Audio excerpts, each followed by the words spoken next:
네, 다음 달 4일이죠. 바이든 정부가 야심차게 준비했던 또 하나의 독립기념일 발표를 앞두고 세계 전역이 델타 변이 바이러스 공포에 휩싸이고 있습니다. 이 델타 변이 바이러스 영향으로 올 가을에 제2의 팬데믹 선언이 나올 가능성까지 제기가 되고 있고요.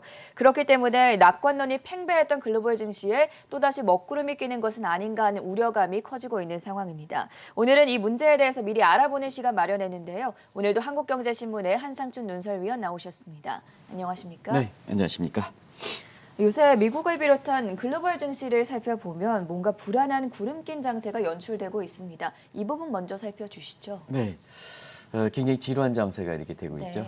뭐 사상 최고치를 기록했다 하더라도 투자자 입장에서 수익률인데 변동폭이 5포인트 이렇게 오르더라도 사상 최고치는 되겠죠. 근데 수익률적인 측면에서는 의미가 없는 이런 모습이 국내도 그렇고 해외도 그렇고 그렇다 이렇게 보여졌습니다. 오늘 그 CNBC라든가 이런 데에서 미국의 그 지수를 할 때 3대 지수가 혼조세를 보였지만 최근에 그 지수는 의미를 부여하면 오히려 더 과대 해석한다 하는 이런 쪽을 이야기하고 있습니다. 이건 무슨 뜻이냐면 아주 급등할 때 상승 모습, 뚜렷한 상승 모습, 상승할 때 지금처럼 소폭 나스닥 같은 게 상승할 때 상승하는 모습 요인을 지적하면 그 요인에 경중 문제가 있지 않습니까? 경중 문제가 있는 상태에서 애써 나스닥 지수 같은 경우는 상승 요인을 찾으면 그것이 시장 자체의 분위기를 과대 해석한다 하는 이런 쪽으로 그 시청자분이 이해하시면 되지 않냐 생각합니다. 아무튼 간에 지루한 장세가 지속되고 있다 이렇게 보겠습니다. 그래서 오늘은 상승과 하락의 의미를 실질적으로 보면 경륜이 높은 이러한 미국의 이렇게 CNBC에 등장하시는 분들이 이렇게 의미를 부여하지 않는 모습이 시장을 잘 이해하는 데 도움된다. 또 시장을 판단하는 데 도움된다 하는 쪽을 얘기하고 있는데요. 왜냐하면 지수 자체가 전부 엇갈리기 때문에 그렇습니다. 네. 또 경제 지표도 다 엇갈리고 같은 그 공포지수 다 이렇게 하는 것도 서로 엇갈리고 있습니다. 그래서 요즘 보면 그런 지표를 설명해서 각종 방송에 이렇게 나와서 또 신문에 이렇게 나오는 게 이렇게 보는데요. 딱 이게 바로 오저지수 가지고 산출할 수가 있습니다. 그런 지표를 해석하는 사람들이 어떤 쪽으로 보느냐 하는 것을 텍스트 마이닝 기법의 오저지수로 보면 낙관과 비관, 50-50, 50대 50입니다. 그런 장세가 지금의 지루한 장세다 이렇게 볼 때 있습니다. 애써 상승이든 하락이든 요인을 꼽으면 그 자체가 시장을 왜곡해서 해석할 수가 있다 하는 것을 말씀을 드리고요. 자, 한번 보겠습니다. 아까 우리 작은 정 PD께서 지금 보여주셨던 빅스 지수 것은 오히려 거꾸로 하락했습니다. 하락했다는 것은 아시겠지만 위험 자산에 대한 선호 심리가 높아졌다 하는 이런 쪽으로 해석할 수가 있겠습니다. 그러나 시장에서 더 많은 각광을 받고 있는 CNN의 Fear and Greed Index 오랜만에 나오죠. 이거 같은 경우에는 페드의 일주일 전에 46 정도에서 뉴트럴이죠. 네. 일주일 전에 45에서 지금은 거꾸로 35 정도로 떨어졌습니다. 피어 단계죠. 네. 공포 단계. 이런 단계에서 각 지표마다 서로 엇갈리고 있습니다. 그래서 어느 쪽을 중심으로에 따라서 해설하는 사람들도 저 전문가의 견해도 바뀌고 있다 하는 그런 각도에서 지금의 시장 분위기를 알 수가 있는 것이 아닌가 생각합니다. 그러면 이제 한국 증시를 보겠습니다. 한국 증시는 이런 표현을 써요. 두더지식 어제도 이제 말씀드렸습니다는 순환매 장세다. 오늘 주가가 이런 모습에서 가면 인프라 관련되면 내일은 금융주, 금융주 이렇게 하다 보니까 이런 장세가 사실 개인 투자가 소위 동학개미들이 가장 접근하기가 어려운 장세거든요. 그래서 어제 같은 경우에는 거래대금이 굉장히 위축됐죠. 시장이 전체적으로 에너지가 죽는다 하는 각도에서 코스피가 한 1,700억 거래대금, 코스닥이 1,500억 정도 이렇게 돼서 두 가지 특징을 갖고 있는 것 같습니다. 이거 함께 합치면 한 3,000억 정도뿐이 안 됩니다. 그러면 한 달에 거래 기준으로 한 20일 정도로 거래 기준을 한다면 한 3,000억에 20일 하면 한 6조 원 정도 되나요? 그래서 거래 대금이 많이 위축되는 것이 지금 시장 에너지가 많이 위축되는 것이 하나의 특징이다 이렇게 볼 때 있고요. 코스피와 코스닥에서 보면 코스닥 대금이 상당히 많습니다. 코스닥 대금이 상대적으로 상당히 많습니다. 그러다 보니까 최근에 유튜브에서 이렇게 많은 4,100이라든가 4,000 떠드는 이런 사람들이 대부분 다 삼성전자, SK하이닉스, 무슨 정유주, 자동차전 대형주를 추천하는 지각들이 있는데요. 사실 이렇게 따라하다 보면 투자 수익이 굉장히 안 나는 모습이다. 왜 그러냐면 한국경제TV 아까 우리 그 전 게스트께서 미국의 그 페니스탁이라는 네, 동전주죠. 동전주가를 얘기했습니다. 이게 전형적 이렇게 지금의 시장의 모습이다라고 됐습니다. 아시겠습니다는 페니스탁이라는 게 5달러 밑에 우리나라 보면 이렇게 주가가 한 주당 5,000원, 6,000원 정도 밑에 있는 지역이죠. 우리가 눈에 강조했습니다는 하반기 들어서록 대형 기술주는 베이스 이펙트라든가 여러 가지 요인에서 수익률은 많이 둔화될 것이다. 네.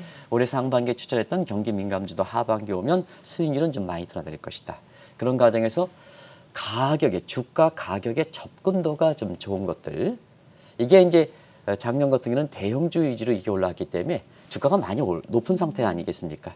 그러면 일반 동학개미라든가 미국의 러빈후드에 거래하는 사람들 같은 경우에는 지금 주가의 거래 대금이 상당히 주가가 높아졌으니까 가격 접근도가 굉장히 어려운 상태거든요. 네. 그래서 일전부터 앞으로 그 하반기에는 가격 접근도가 이렇게 좋은, 이게 이제 아마 5달러 밑에 동전주가 아닌가 생각합니다. 이런 쪽이 좀 각광을 받을 것이다 하는 이런 쪽을 말씀드렸습니다는, 우리나라도 사실 유튜버들이 대부분 다 무슨 뭐 여러 가지 별명들이 많죠. 이런 사람들이 대형주 위주로 추천했습니다는, 최근에 보면 오히려 우리나라에서 대표적으로 5,000원짜리 밑에 주식들이 굉장히 지금 수익률이 100% 이상 되는 게 많습니다. 예를 들어서 뭐 이렇게 5,000원짜리 밑에 주식이라 하는 것이 이게 뭐 종목을 추천하는 거 아닙니다. 다시 네. 한번 뭐 대창이라든가 상보라든가 이런 주식들이 올해 들어서 한 100% 이상 뛰는 모습을 보이고 있거든요. 이런 것이 이제 사실 그 미국과 마찬가지로 페니스탁에서 5달러 밑에 동전주, 이 동전주라는 표현이 좀 어색합니다는, 이렇게 관련돼 있는 회사들 이렇게 회장님들 같은 좀 다소 좀 부적절하면서 대단히 죄송하다는 말씀드립니다는, 주가가 올라가는 거 가지고 좀 그런 그 어색한 감정을 좀 이렇게 양해를 부탁드리겠습니다. 네. 그래서 미국도 그렇고 한국도 그렇고 가격 접근도가 좋은 쪽에 이런 쪽에 주식이 좀 올라가다 보니까 대형주 위주로 각종 유튜브에서 대형주 위주로 추천했지 않습니까? 그러다 보니까 상대적으로 유튜브를 따라하면 수익률이 오히려 한국경제TV의 전문가들이 이렇게 추천하는 것보다 수익률이 월등히 낮은 이런 모습이 지금 보이고 있다 이렇게 됐습니다. 오늘 새벽에는 또 제니 옐런 재무부 장관의 의회 증언도 있었는데요. 시장에는 어떤 영향을 미쳤을까요? 네, 제니 옐런 입장에서 보면 네. 이 얘기는 당연히 나올 수가 있는 얘기죠. 왜냐하면 제니 옐런은 바이든 정부의 실질적인 경제 컨트롤 타워고, 그렇죠.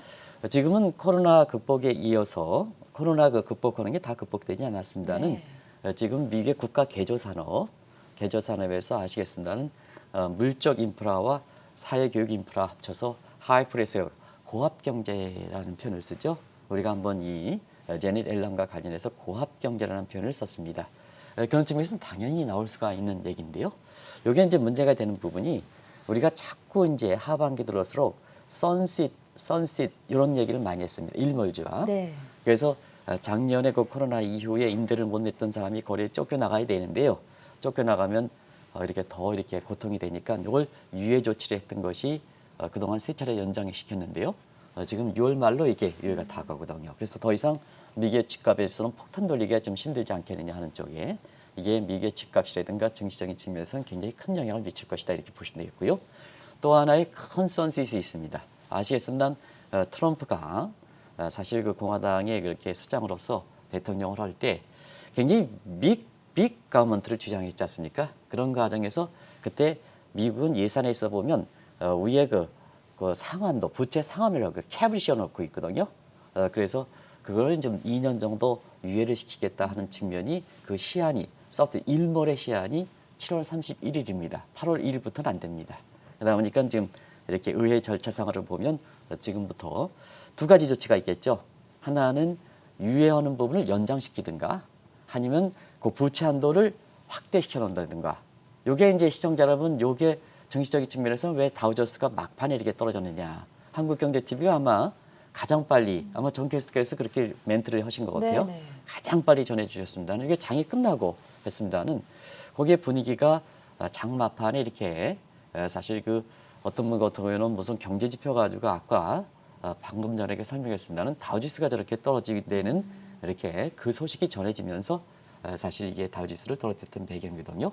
왜냐하면 2011년 낙인 효과가 있기 때문에 그렇습니다. 2011년에 당시에 그 이렇게 버락 오바마 정부 입장에서는 리먼 브러더스 사태 이후에 지출을 많이 하다 보니까 영번부 차비 캡이 깨졌거든요. 그런 상태에서 지금의 집권당이 민주당이 사실 그 바이든 정부고 그 다음에 그때 당시에 금융위기의 집권당이 오바마 정부, 민주당 정부거든요. 네. 그런데 지금 반대당은 공화당이지 않습니까? 공화당.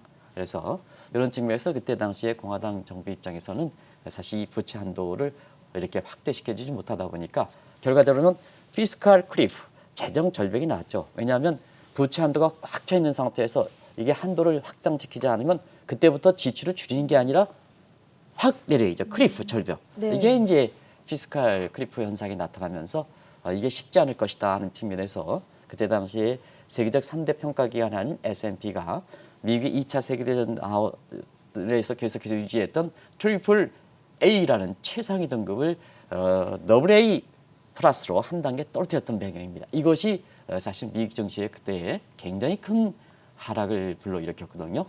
그런 것이 재현되는 게 아니냐 하는 이런 낙인 효과 때문에 오늘 다우존스 지수를 중심으로 해서 이렇게 떨어졌다 이렇게 보겠습니다. 경제 지표가 영향을 미친 것이 아니라 그것이 영향을 미쳤다 네. 이렇게 보시면 되겠고요. 그 지표 모습은 결과적으로 나스닥도 사상 최고치를 기록했지만 상승폭이 많이 둔화된 상태에서 지금 사상 최고치를 계속 기록하니까 1포인트만 올라도 사상 최고치입니다. 그래서 그렇죠. 의미를 부여하면 안 됩니다. 그래서 사상 최고치에서 의미를 부여하면 안 된다 이렇게 보시는데요. 결과적으로 상승폭을 이렇게 반납했던 것도 결과적으로 보면 자 국채 한도가 꽉 찬 상태에서 더 이상 못해 예를 들어서 한도가 확대한다 하더라도 적자 국채 발행 증대하죠. 그럼 반드 서프라이 증가, 채권 가격이 떨어져, 국채금리 올라가. 자 10년물 국채금리를 한번 보여드리겠습니다. 10년물 국채금리 한번 그 2년물서부터 10년물 국채금리가 이렇게 표가 안 나오나요? 지금 여기 작은 여기 있죠? 전부 올랐죠? 네. 그래서 장마판에 올랐던 겁니다.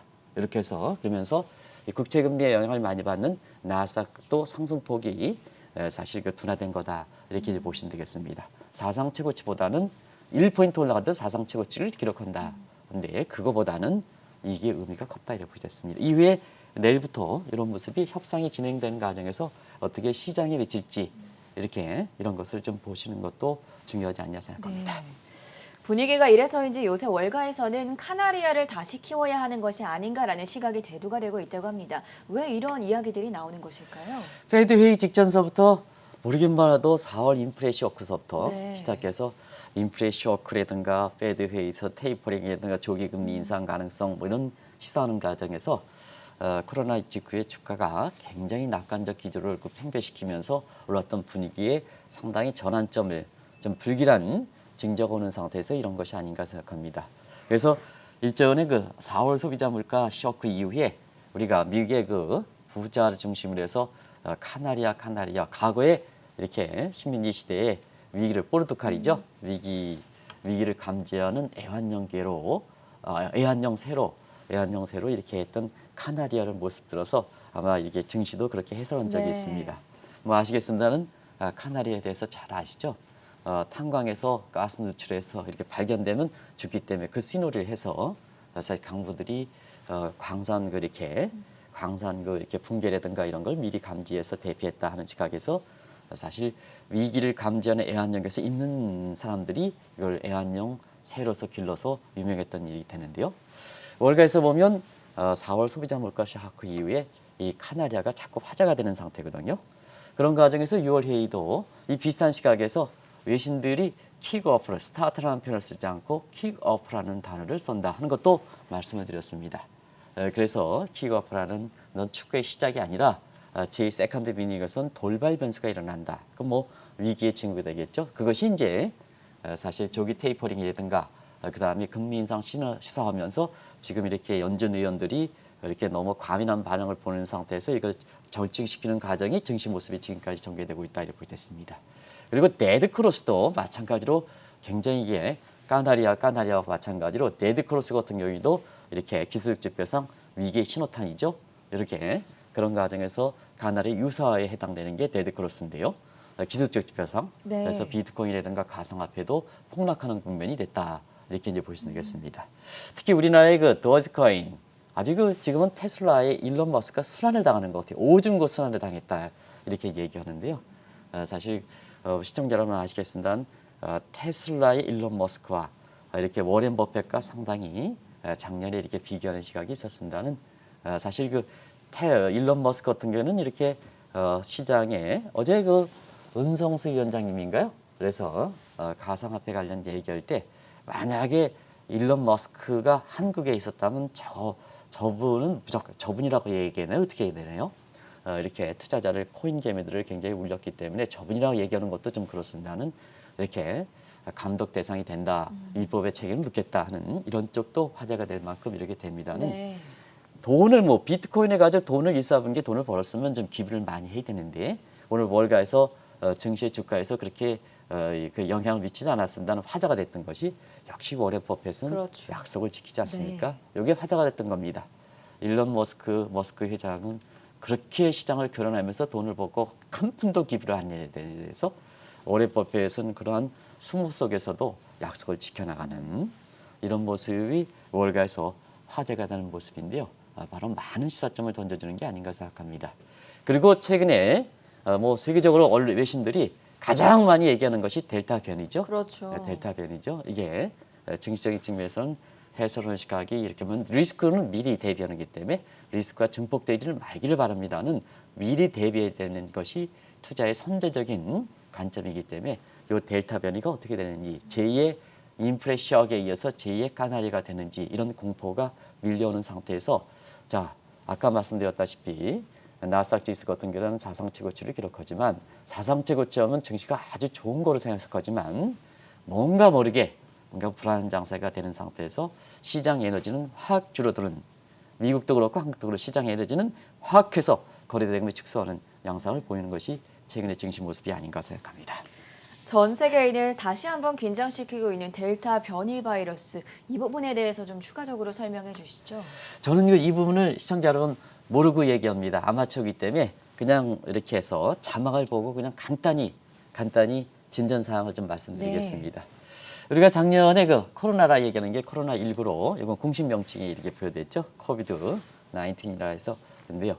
요거에 대해서 자꾸 변이가 나타난다 하는 것이 작년에도 이렇게 됐습니다. 공식적으로 지금까지 이렇게 된 게 공식적인 5가지 변이 바이러스가 생성됐다 이렇게 이쪽의 공식적인 이렇게 판단입니다. 그래서 그런 걸 봤더니 코로나 코비드 19에 이어서 알파, 베타, 감마, 델타 플러스 5가지 변이가 됐다 이렇게 이제 보시면 되겠고요. 변이도 그런 것 같습니다. 변이도 이 바이러스 관련된 굉장히 전문가가 있습니다. 그분들한테 일전에 들은 얘기가 있습니다. 전이가 되는 변이도 2가지가 있답니다. 전파 속도만 빨라지는 게 있고 여기도 이제 학습 효과가 있답니다. 이렇게 좀 백신이 되면 백신에 대한 저항력이 있어서 그걸 뚫고 가는 게 그게 면역 변피 해피랄입니다. 그런다 말입니다. 이렇게 해서 이렇게 백신을 맞았는데 그 백신을 뚫고 또 다시 감염하는 것이 면역 회피다 이렇게 얘기를 하는데요. 요거를 이렇게 분석하더라고요. 알파는 전파력만 세진다 하는 거고 베타와 감마는 면역 회피다. 그래서 변이의 성격이 좀 다른 것 같습니다. 제 견해는 아닙니다. 저는 아마추어이기 때문에 이거 그대로 하겠습니다. 근데 이 델타 변이가 무서운 것은 알파의 전파력이 확대되는 변이와 면역 회피를 동시에 갖고 있다는 얘기입니다. 그러다 보니까 알파가 기존의 코비드의 전파력 비해서 1.5배가 가는데요. 그 알파보다도 면역력 전파력이 1.6배나 전파력이 더 확대되고 있다는 얘기입니다. 이게 이제 하나의 특징이고 두 번째는 베타와 감마와 마찬가지로 백신을 맞았다 하더라도 다시 이렇게 감염되는 면역 회피의 성질을 갖고 있다 하는 것이 이것이 지금 볼선 총재가 굉장히 세게 얘기했네요. 오늘 그렇게 보시면 알겠습니다. 볼선 총재가 미 경제 완전 고용 추정치 근접. 네. 근데 이게 뭐냐? 파월 의장 같은 경우에는 완전 고용 수준이 2에서 3년 이후에도 달성하기 어렵다. 그리고 테이퍼링이라든가 인플레 일시적이라든가 이런 거에 지연하게 되는 가장 큰 근거가 미국의 통화 정책에 있어서는 이렇게 고용 문제를 더 중시하지 않습니까? 그렇죠. 그리고 제닛 앨런과 파월 장 간의 가장 격차가 벌어졌던 것이 뭐냐면 고용 문제입니다. 그래서 파월 장은 완전 고용을 2에서 3년 후에도 달성하기 어렵다. 근데 제닛 앨런 장관은 사실 내년에 달성한다 하는 측면에서 자, 보스턴 총재, 미국의 페드 지방 총재에서 뉴욕 연준 총재에 이어서 영향이 높은 보스턴 총재가 미 경제 완전 고용 추정치에 접근되어 있다 하는 이 측면은 상당히 페드 내에서도 향후 통화 정책 관련해서 굉장히 큰 내용을 우리 자국인적 비율의 속보로 전해주시는 것 같습니다. 이렇게 이제 이 내용은 나중에 좀 시간을 갖고 말씀드리도록 하겠습니다. 그리고 지금은 이제 델타 변이가 어느 단계냐? 경계되는 단계로 왔다는 얘기입니다. 인식하는 단계까지 왔다는 얘기입니다. 한번 그 좀 내용을 한번 볼게요. 작년에 이게 델타 변이가 작년에 그 10월 달에 이렇게 진단됐다 그래요. 관찰됐다 그래요. 그래서 그 이후에 관심별이로 다음 자막 좀 비춰주시겠어요?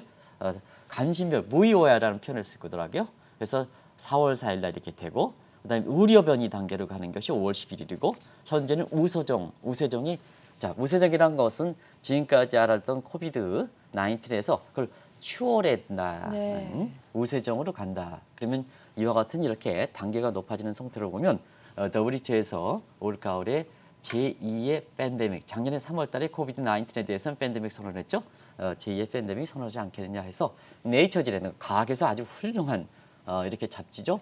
잡지라기보다는 그렇습니다. 우수의 그 이렇게 학술지요. 네이처지에서는 올 가을에 제2의 팬데믹 지적 가능성이기 때문에 정치적 측면에서는 이것이 어떻게 될 것인가 하는 측면이 네. 지금 관심이 되고 있다고 보겠습니다. 델타 변이 바이러스 전염 속도가 워낙 빨라서 세계 각국이 족족 작년으로 돌아가고 있다고 합니다. 현재는 어떤 상황입니까? 네, 현재는 사실 세계 각국들이 유럽을 중심으로 해서 이미 경계 단계, 경제 인슐레이션 단계, 네. 절연 단계로 다시 들어가고 있다. 아, 코비드 19에서는 백신 보급과 함께 경제가 재개됐는데 다시 한번 델타 변이가 유럽의 영령 지방, 인도를 중심으로 해서 이 영국 식민지 했던 예. 것까지 않습니까? 공교롭고 그런 국가들이 영국, 호주, 뉴질랜드 이런 국가들인데요. 인도와 함께 이런 국가들이 영령 중심으로 해서 굉장히 빨리 확산되면서 지금은 경제 활동을 다시 재개를 봉쇄하는 이런 조치까지 가고 있다고 보겠습니다. 그리고 방역 선진국이 상징격이 이스라엘이죠. 아마 이스라엘도 실내에서 마스크를 하는 이 외신들은 다 이렇게 보셨을 거고요. 미국과 중국 같은 경제 대국에서도 정부 차원에서 델타 변이를 신중하게 검토하고 있다. 그리고 이런 가운데 한국은 이제 거리두기를 여러 가지 대선도 있습니다는 거리두기 완화하는 조치에서 일부 이렇게 바이러스 관련된 전염 전문가들은 대선 후보들이든가 이런 쪽에 중심으로 해서 신중론을 제기하는 상태다 이렇게 됐습니다. 아무래도 하반기에 많은 분들이 유튜버들이 뭐 4,100, 3,900, 4,000 이렇게 저도 그렇게 가기를 바랍니다. 근데 사실 투자 입장에서는 높을 때는 상당히 경계를 좀 많이 하는 것은 높을 때는 사실 떨어질 것을 대비해야 되는 거거든요. 그런 관점에서 보면 월가에서 보전 테이퍼링이 추진될 것이냐 말 것이냐는 문제와 함께 사실상 앞서 말씀드린 같이 7월 30일로 종료되는 연방부채 2년 유예 문제가 연장될 것이냐 아니면 부채가 상한 한도가 확대될 것이냐는 문제 그리고 이 델타 변이가 하반기에 증시의 최대 변수가 될 것이다 하는 이러한 새로운 리스크가 나온다고 보겠습니다. 델타 변이 바이러스가 증시에도 서서히 변수로 작용을 하고 있는데 우려가 되는 건 지난해와 같은 상황이 혹시나 재현되지 않을까 이런 우려 사항에 대해서는 어떻게 예상하십니까? 네, 2020년 또 다른 네. 신전에 있어서는 우리가 말씀드렸습니다는 디스토피아 문제는 사실 코비드 19이 이렇게 해결한다 하더라도 계속해서 제2의 코비드 19이라든가 이런 우리가 이제 변이종이 되겠죠. 그래서 뭐 질병 바이러스 문제는 항상 독감처럼 같이 간다 하는 이런 쪽이 2015 제가 그런 게 아니고 2015년에 소위 그 월드 이코노믹 포럼에서 다보스 포럼에서 이 문제를 좀 지적했습니다. 이것이 디스토피아 문제가 아닌가 이렇게 해서 봅니다.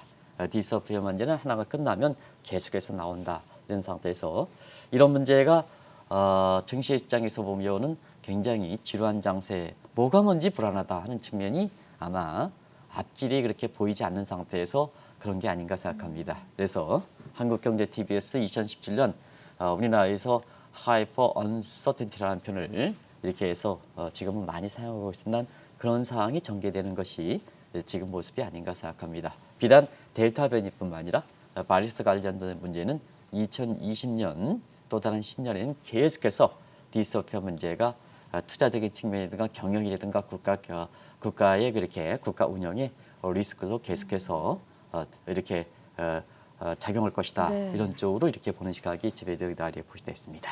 그렇다면 세계 경제에 이 델타 변이 바이러스가 어떤 영향을 미칠 거라고 보십니까? 네, 작년에 우리가 보면 하이먼 리스크에서 가장 이렇게 위험한 것은 nobody knows. 무슨지 뭐 대처를 하려면 원인을 알아야 되지 않습니까? 그리고 뭐 미래의 방향성을 이렇게 알아야지. 사실 같은 문제가 이렇게 처한다 하더라도 투자의 공포가 심해지지 않는 겁니다. 근데 작년에 사실상 그 세계적인 석학들 간에 이런 바이러스 문제가 처음 나왔다 보니까 nobody knows니까 경제를 보는 시각이 제가 기억이 있죠. 한번 작년에 그 세계 직후에 코로나 직후에 세계 경기 이렇게 모습 보면 다시 한번 그 1년 전을 되돌아가서 시청자분이랑 같이 한번 보겠습니다. 요 다음을 한번 보겠습니다. 그러면 자 I자형 루비니그스가 I자형으로 보죠. 네. L자형, U자형, V자형, 트럼프 대통령은 로켓 발사형 이걸 총처럼 한 게 스네이크형. 뭐 여기 다 있을 수 있는 건 다 나왔죠. 근데 사실 그 이후에 경제가 시스템 문제에서 나온 건 아니지 않느냐. 저렴 문제지 않느냐. 붙이면 백신이 적으면 세계 경제가 성장이 빠르다. 그래서 뭐냐. 주가도 많이 올랐고 유사일로 주식에 투자했던 사람들이 돈을 많이 벌었고 그다음에 경제도 단순간에 세계 경제 성장이 올해 작년에 마이너스 4.2에서 올해는 뭐냐. 6%대 세계 경제. 그래서 작년 대비해서 작년에서 10%포인트 이후에 이렇게 경제가 급반등하는 V자의 모습 보셨죠? 근데 하반기에는 델타 변이의 여부와 관계없이 사실 성장률이 베이스 팩터를 생각해서 2분기에 고점 대비해서 보면 하반기는 성장이 떨어질 것이다 하는 것을 누차 말씀드렸습니다. 그것이 다시 거꾸러지느냐 하는 더블리장과 그대로 그 상태가 가느냐는 루트형을 말씀을 드렸습니다. 근데 이 델타 변이 문제의 확산대에는 자 스태그플레이션이 나타날 가능성 문제가 지금 상태에서는 새롭게 특히 국민들 입장에서 보면 이것이 굉장히 중요하다 하는 걸 말씀드리겠습니다. 지금 공급 차질이 많이 되기 때문에 코스트푸시 측면에서 지금 물가가 많이 올라가지 않습니까? 결국 결과 물가의 적인 측면에서 이렇게 보면 초반에서 일시적이다 하더라도 지금 평가적인 부분은 지속 가능성이 높겠다 하는 측면으로 전부 이렇게 확산되지 않습니까? 네. 그러면 그런 대목에 있어서는 단순히 베이스 이펙트만 그러지 않는다는 얘기입니다. 지금 이번에 코로나 사태를 계기로 해서 공급 차질이 얼마나 많이 있습니까? 그죠? 공급 차질이 많이 되다 보니까 결과적으로 보면 델타 변이가 다시 한번 닥칠 때는 공급 차질이 더 되면서 자 코스트 베이스 측면에서 물가가 올라가고 그다음에 다시 한번 경제가 절연이 된다면 경제 성장률은 거꾸로지는 그래서 공급 측면의 코스트 푸시 인플레이션과 경기 침체가 다가오는 스태그네이션과 인플레이션이 합성한 스태그플레이션이라는 얘기가 사실 그 하반기에 만약에 델타 변이가 확산된다면 가장 큰 이렇게 경기적 측면에서 의미가 큰 것이 아닌가 생각합니다. 또 국민 입장에서는 물가가 올라가고 다음에 경기가 침체해서 소득이 감소한 상태에서 실업이 다시 되면 경제 미저리인덱스 경제 고통 지수가 많이 되기 때문에 이 스태그플레이션이 그렇게 무서운 거거든요. 이런 가능성이 지금 나오고 있다 이렇게 보겠습니다. 사실 어려운 시기에 써야 할 모든 정책들을 작년에 이미 소진한 상태인데 세계 경제가 어려워진다면 이제는 어떤 정책으로 대응을 해야겠습니까? 이 대목이 이제 델타 변이가 확산되기를 말기를 바라는 시각입니다. 네. 시청자분이라든가 다시 해서. 근데 왜 그러냐면 작년에 코로나 직후에 코로나 이제 쓸 거 있는 건 다 썼지 않습니까? 그렇죠.